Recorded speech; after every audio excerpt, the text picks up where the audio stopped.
Hello guys and welcome. I hope that you're having a good morning, good day, good evening. This is I Play 4K, aka I Play AK, www.iplay4k.com. And in this video guys, today I'm going to show you Crysis Warhead running on 2 GTX 1080 Ti guys in SLI with the Core i5 8600K. I'm going to show you only 4K resolution in this video, but we're going to run it with two different presets, with anti-aliasing all the way on and anti-aliasing all the way off. It's going to be enthusiast settings, except the motion blur will be off. Let me real quick go ahead and yeah, it's enthusiast settings, but anyways, this is the little animation. Rally point is any cover we can find in that ridge. We got enemy inbound from all other directions. This is Bravo. You can see the FPS is so crazy. Let me real quick go ahead and comment the FPS, the stats at the laptop guys. As you can see, this is the tougher version 1.0 display system by iPlay 4K, pretty much self-explanatory. T stands for the temperature for the GPU, CPU. U stands for the utilization or usage for the GPU, CPU, VRAM and system RAM. F stands for the frequency for the GPU, CPU and the VRAM, and FR stands for the fan rotation for the GPUs. 53% for the GPU 1, which is slot 1, water cooled, GTX 1080 Ti guys, running on water, Gigabyte branded video card, GTX 1080 Ti Extreme Edition VC 11G, 53% rotation on the fan, on a radiator, 140mm fan on 140mm radiator, and it's kind of nice because when you're going to go to 80% and 100, the fan is so loud on this water cooled closed loop by Gigabyte GTX 1080 Ti, but everything else on this GTX 1080 Ti water cooled by Gigabyte is excellent. Copper everywhere, beautiful design, you're going to love it guys. And slot 2 will be video card 2 GTX 1080 Ti guys, also by Gigabyte, but it's going to be an AR triple fan version guys. Today I'm coming in real time. It's also going to be Extreme Edition. I'm coming in real time and English is not my first language, so I'm apologizing, but I have a lot of information with you to share, and I'm experienced overclocker PC enthusiast since 1997 guys. So as you can see, we're running 4K resolution with anti-aliasing preset. Wow, and our FPS sometimes reaching even 120 FPS, but mostly it's staying around 100 FPS guys, as you can see, with the utilization of the GPU or usage of this GPU below 90%. Right now it's 99 per GPU, but then it's going to go below 90%, which is amazing. At different part of the level in SLI Crysis acting differently. Sometimes it's like 60% utilization, sometimes like 99-97% per GPU. As you can see, frequency above 2000 megahertz, so 2 gigahertz per GPU constantly. And this is guys how you want to run SLI. You want to make sure that if you have 2 GTX 1080 or 2 GTX 1080 Ti and SLI, and in the end of 2019 you decided to SLI them or purchase another one, make sure that you're going to purchase it on water or purchase yourself a closed water block for the video card from a Corsair or EVGA guys. For GTX 1080 and GTX 1080 Ti, they have a nice setup, so you're going to enjoy.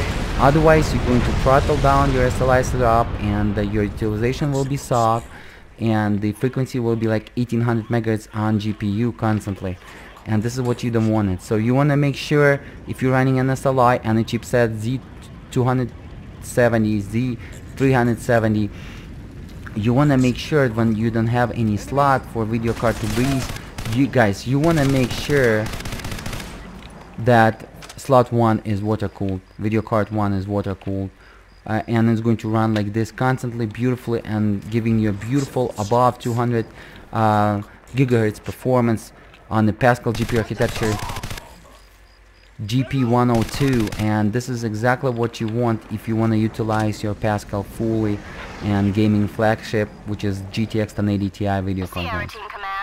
And SLI at the maximum possible support two-way SLI supported by NVIDIA, but some folks was running four-way GTX 1080 Ti, but I'm not advising you to get four-way GTX 1080 Ti, guys, on SLI, because 11 GB of frame buffer or VRAM doesn't, make it as a nonsense purchase, because you want four-way Titan XP or four-way Titan X Maxwell GPU architecture or four-way Titan X Pascal GPU architecture version 1.0 Pascal GPU architecture of the Titans, guys.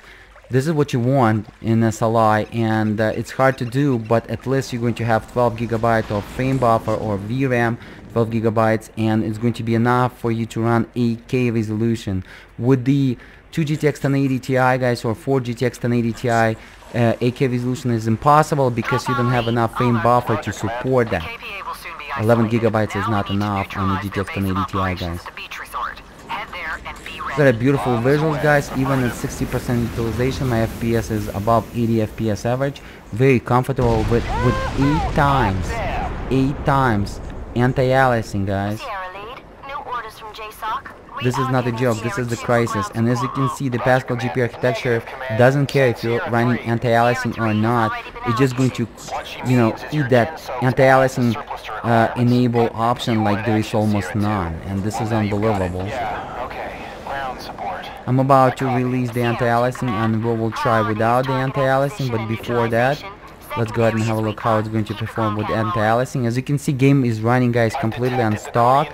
Stock textures kind of suck, but I'm also going to record with 2 GTX 1080 Ti, guys, and it's like Crysis 1, completely maxed out, and with all the maximum possible visuals and modes and stuff like that. So it's going to be a cool video over the iPlay4k.com YouTube channel. Go ahead and, guys, check it out. It's going to be awesome.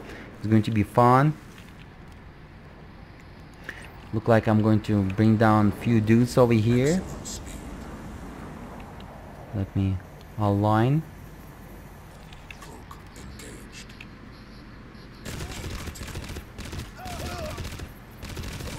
And we're gonna keep it quiet so they're not gonna make any noise.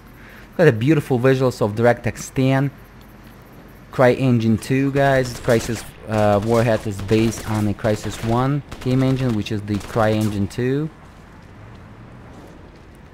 As again, stats at the left top, guys, self-explanatory. Toffert version 1.0, very simple and easy, not so hard to understand. It's not like one of those benchmarkers on YouTube that putting bunch of nonsense numbers just flying there, and even like me, like an enthusiast, I don't understand what those numbers in their videos are doing there. But in my videos over the iPlay4k.com YouTube channel, guys, as you can see, it's easy to understand what all those numbers and easy to follow. So go ahead and smash that like button, guys, and subscribe for more cool videos. I promise you guys, you're going to enjoy.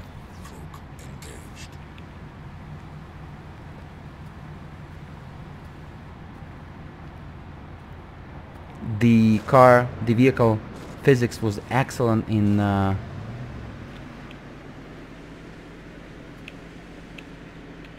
Crysis 1 and Crysis Warhead, and I'm about to demonstrate it to you. You can also blow up tires and stuff like that, like no other games in 2007 or even 2009 saw this.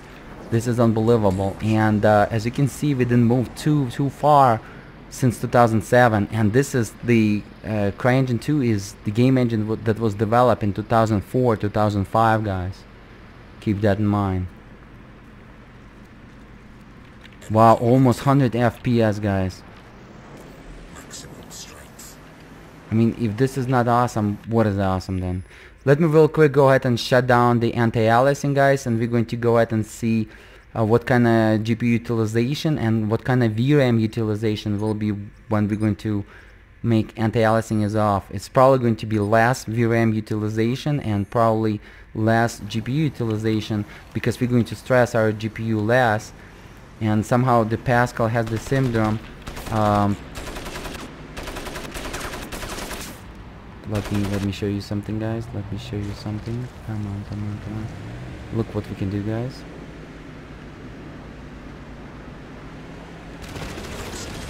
We can blow out the tire, and pretty much we can blow up the whole car.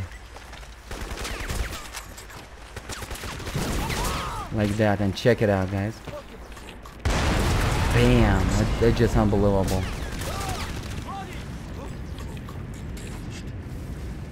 Let me show you the physics. And grab a person like that, bam, and you can use him and break the house even. This is unbelievable. Check it out. This is how beautiful the physics in this game. The visual is just unbelievable, and how fast this engine is running right now on the car and hardware, guys. Take him down.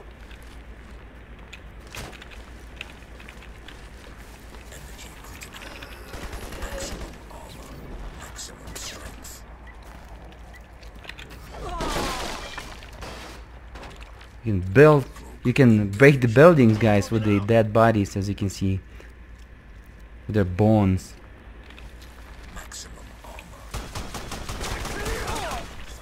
Let me show you the grenades. Particles are also amazing in Crysis 1 and Crysis 4 had, and yeah. Guys, look at that FPS. Above 100 FPS is guaranteed. This is the gaming flagship by the Pascals, guys. GP102. Almost a Titan XP, guys.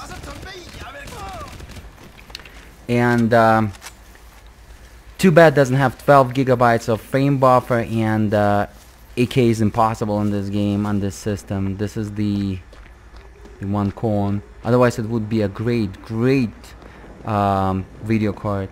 Hopefully the Turing Titan will be with 16 gigabyte of GDR6 or maybe HBM2, and then it's going to be the first video card that officially will be ready for the 8K resolution, guys. Turing Titan and SLI. But we will see. Let's hang out, and hopefully we will see that like that.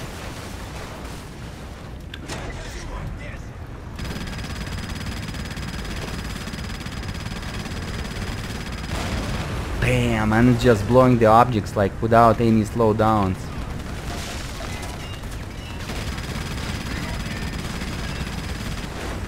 Yeah, guys, this is just on another level. I mean,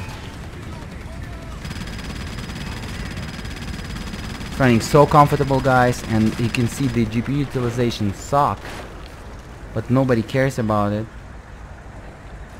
The FPS is still like so high. Keep in mind in the drivers, 2 GTX 1080 Ti set at the maximum performance, but it's a Pascal GPU diagnosis, guys. It doesn't utilize in games at 1080p, and sometimes in some old games it's even not fully utilizing at the 4K resolution, as you can see, guys. So this is the game that is not fully utilizing at some level, part of the level in Crysis 1 and Crysis 4 had. It does utilize at 99% even, but at 4K resolution not always. At this scenario, most likely it's going to be at different part of levels at 60% and 70% utilization. But sometimes, guys, as you can see, it's going to jump. It's going to jump to very high GPU utilization, like 90+%, and then it's going to utilize it like crazy. And blow up some cars, and yeah, unbelievable. Unbelievable, guys. This is just... Okay, somebody is shooting. And, oh, okay. Well, anyways, guys, you saw the performance. Thank you so much for watching. As again, the purpose of this video wasn't just to show you the gameplay. The purpose of this video was to show you the performance, so we can compare it in the future with the 4-way Titan X Maxwell GPU architecture, with 2-way Titan X Pascal GPU architecture, with the 2 RTX 2080 NSLI and 2 RTX 2080 Ti NSLI. Thank you so much for watching. As again, this is our GPU usage right here, 6 core, Core i5 8600K overclocked to 5 GHz, 8th generation Core i5, comes with 6 cores, 6 threads. As you can see, we're not even utilizing the half of our CPU right now.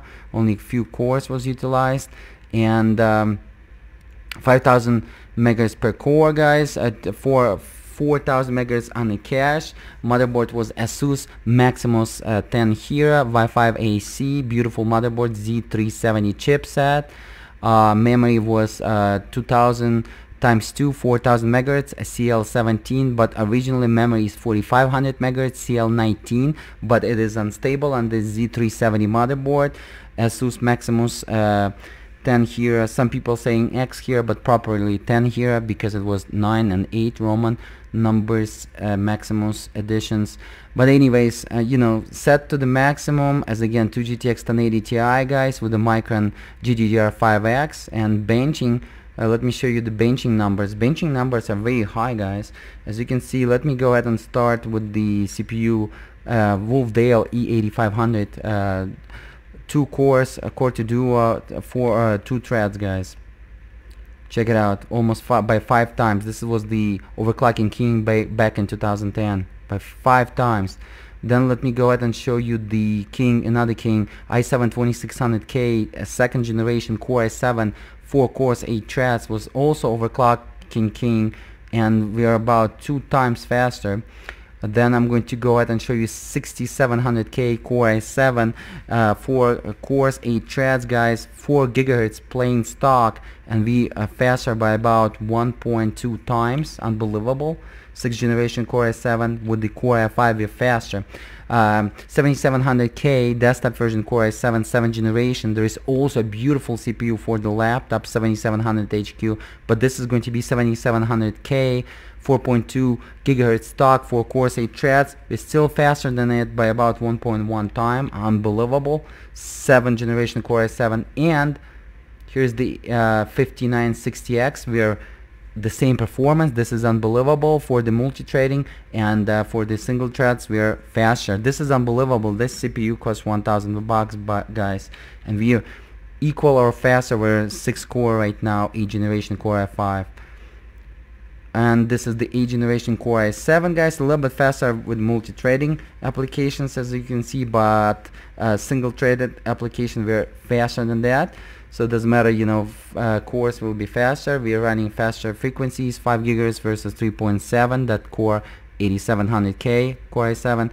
So that CPU is 6 core, 12 threads. As you can see, that 12 threads doesn't give you too much in the multi-threading guys. So Core i5 8600K will be the best choice guys, but you gotta delete the CPU, you gotta put the liquid metal into it, and then when you lower your temperatures by about 15 Celsius, and then you can switch 1.395 volts or 1.4 volts and you know, clock it to 5 gigahertz, 50 multipliers times 100 base clock. Alright, otherwise it's going to be unstable for 95% of the CPUs. Thank you so much for watching guys. I'm going to go ahead and put right now the videos around here. Go ahead and click on beautiful videos, just selected, pre-selected for you. Smash that like button. A lot of money, time, energy was invested, and don't forget, subscribe, positive comments, and I will see you till the next videos. iPlay4k.com.